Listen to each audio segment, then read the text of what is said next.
একটাও আম টাম কিছু পড়েনি। বাড়িতে গিয়ে ভাবলাম একটু চাটনি খাবো।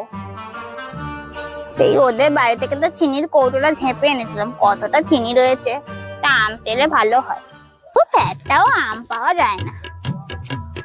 ওই তো জলে একটা আম পড়ে আছে, কি দিয়ে তুলি কি দিয়ে তুলি, এই তো একটা লাঠি পড়ে আছে, এটা দিয়ে গিয়ে তুলে আনি।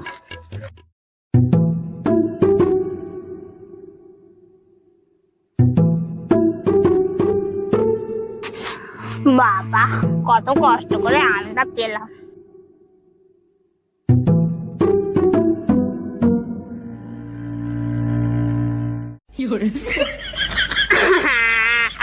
কে কোথায় আছো, আমার বাঁচাও, আমি আর আমের চাটনি খাবো না,